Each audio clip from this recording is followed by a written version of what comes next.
When Buddhism went to China, it got influenced by the I Ching, the idea that each moment is unique. There are thousands of different ways that the I Ching would describe what is appropriate for that particular moment.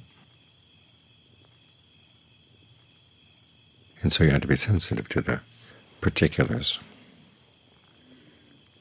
to decide what would be right or wrong in that particular case. Everything was relative to what the moment told you, or how you intuited the moment, which is very different from the Buddha's original way of teaching. He said there are certain principles you hold on to no matter what, and they give you a framework for dealing with whatever present moment comes up, without exception. There's a principle of appropriate attention, which the Buddha explains in two connected ways. One is the principle that skillful action should be developed, unskillful action should be abandoned. And the Buddha gives a list of what counts as skillful and what counts as unskillful. And you take that as the framework for approaching every present moment. A lot of the principles of what's skillful and what's unskillful relate to the precepts.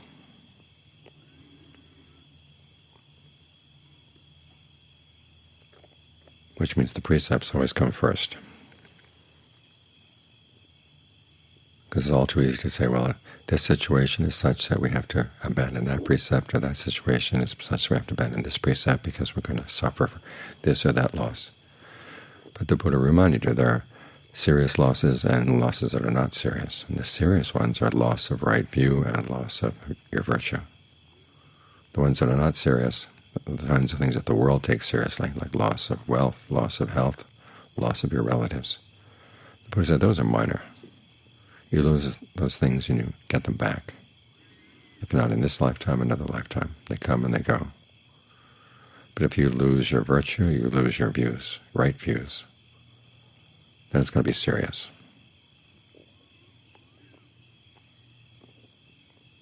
And in this way the precepts protect us from getting upset, worked up about worldly affairs, or the news that comes in, this person has done that horrible thing, that person has done this horrible thing. And people say, well, we have to do something to stop them. Well, yes, you do what you can within the precepts. It's because people abandon the precepts so quickly that they don't realize that there are ways of dealing with difficult situations, staying within the precepts. If you use your ingenuity enough, you'll find what those ways are, so you can minimize the losses. Other times there are times when you simply have to accept the fact that you will lose things, but you hold on to your precepts.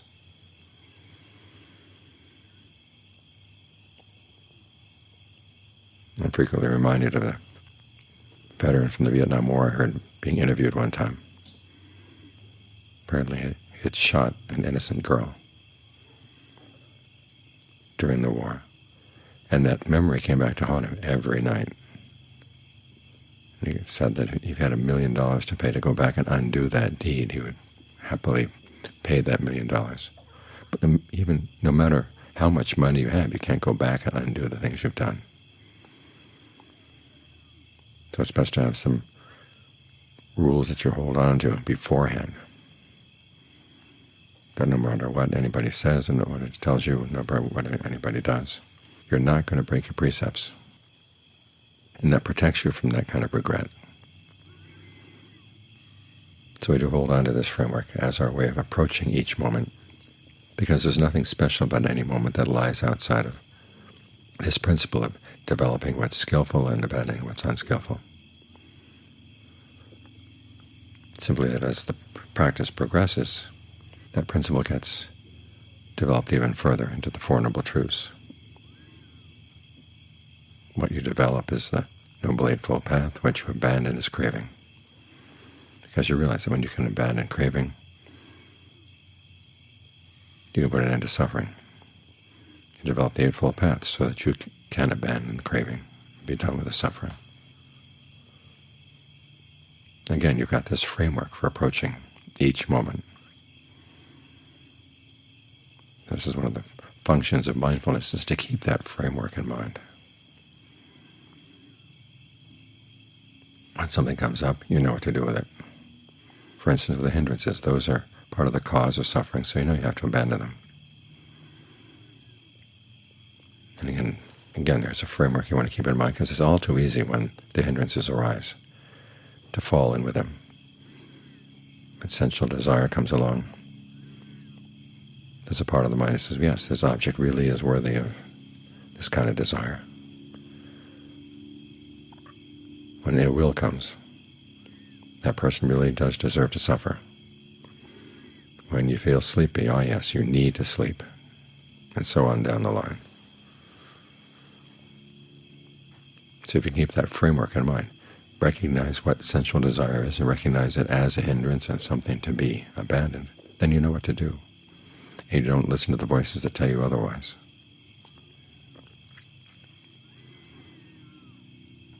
As for the clinging aggregates, those are to be comprehended. What does comprehension mean? It doesn't mean you simply notice, oh yes, there is suffering, or this is what suffering is like.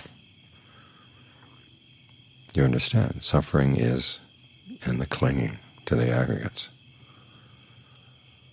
And why do you cling to the aggregates? Because you find pleasure out of them.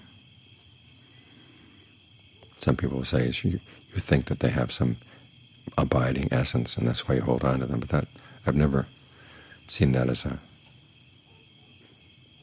reason. Say that I would hold on to a cup that I like, my mug. I like my mug because it works. It seems to repay whatever effort I put into maintaining it. In other words, you see that the pleasure is worth it. No matter how much effort goes into it, the pleasure is worth it. And so to comprehend that means to see, well, it's not really worth it. This is why we have the contemplation of the body into 32 parts. You think of all the grief that goes into finding somebody that you lust for and having the relationship that you want. For the sake of what? Go down the parts of the body. Okay, which are the ones that you really think have the value, that repay you? Well, it turns out the parts of the body are not what repay you. There's something else going on in the mind. This is the way the mind paints pictures about the relationship. Often it's not so much focused on the object itself, but as you in your fantasies. But you have to ask, are the fantasies worth it? What do you get out of them? And John Lee's images of a dog gnawing on some bones that have no meat at all. What does it get out of it? Well, the taste of its own saliva. Think about that. So this is what it means to comprehend the aggregates. You try to see, what aggregate are you holding on to? What are you clinging to? And is it worth it? You can loosen up some of your attachment to the objects that you're clinging to. Then you begin to turn around and look at the craving. And as the Buddha said, we take craving as our friend. Everything it tells us to do, we do, believing it 100%, thinking that it's got our best interests in mind. Well, no, it's the kind of friend that gets you to break the law, and then when the police come, it goes running off. I've never seen craving go to hell. Never seen craving suffer. Craving just keeps on coming and coming and coming, but it gets you to suffer.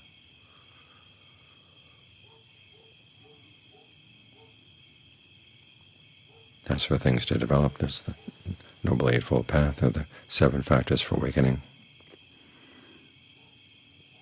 When you have some mindfulness, maintain it, nurture it, turn it into right mindfulness. Analyze things into what's skillful and what's unskillful. Okay, that's something you hold on to. Try to develop it so it gets more and more precise. The Buddha said you start out with basic dualities in the mind. You see what's skillful and what's not, what mind states are bright, he says, what mind states are dark. You're able to make those distinctions, and then based on that, you work on your persistence to give rise to what's skillful and to get rid of what's not. As the Buddha said, appropriate attention underlies all of the factors for awakening. Because once you can exercise your persistence, get rid of those unskillful qualities, the mind is going to feel rapture, going to feel quietness. It's going to get concentrated.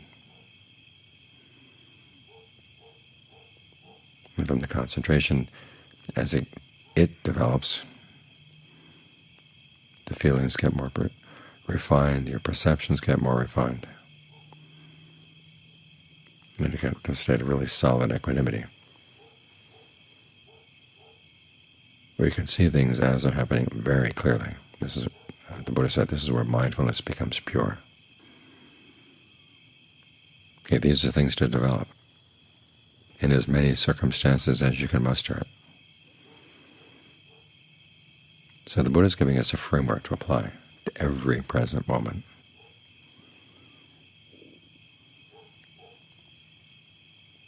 So we realize that each moment, even though it has its unique features, it's not the unique features that matter.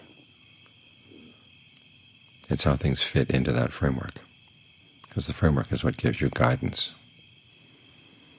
This is what the teachings are all about. The Buddha didn't set out the Four Noble Truths just to say, here's some interesting facts to file away in your list of trivia. These are facts that are meant to do something for you. As the Buddha said, we start out with this desire to get rid of suffering. Here he's offering these facts for that, the sake of that. They're facts with a purpose, implicit duties, and for you to take and use in line with those duties. So the framework is not being imposed on you.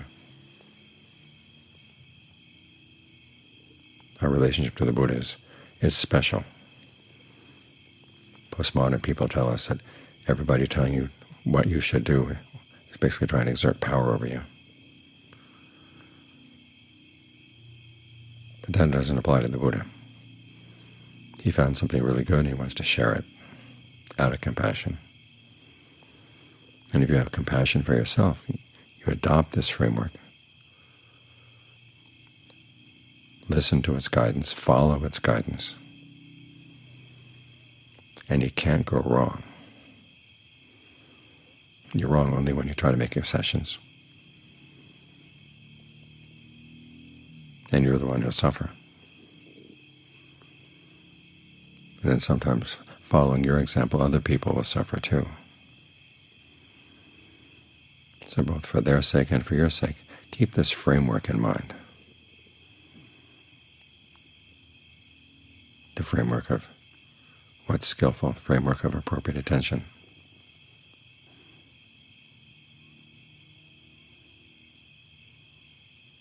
And before your long-term welfare and happiness.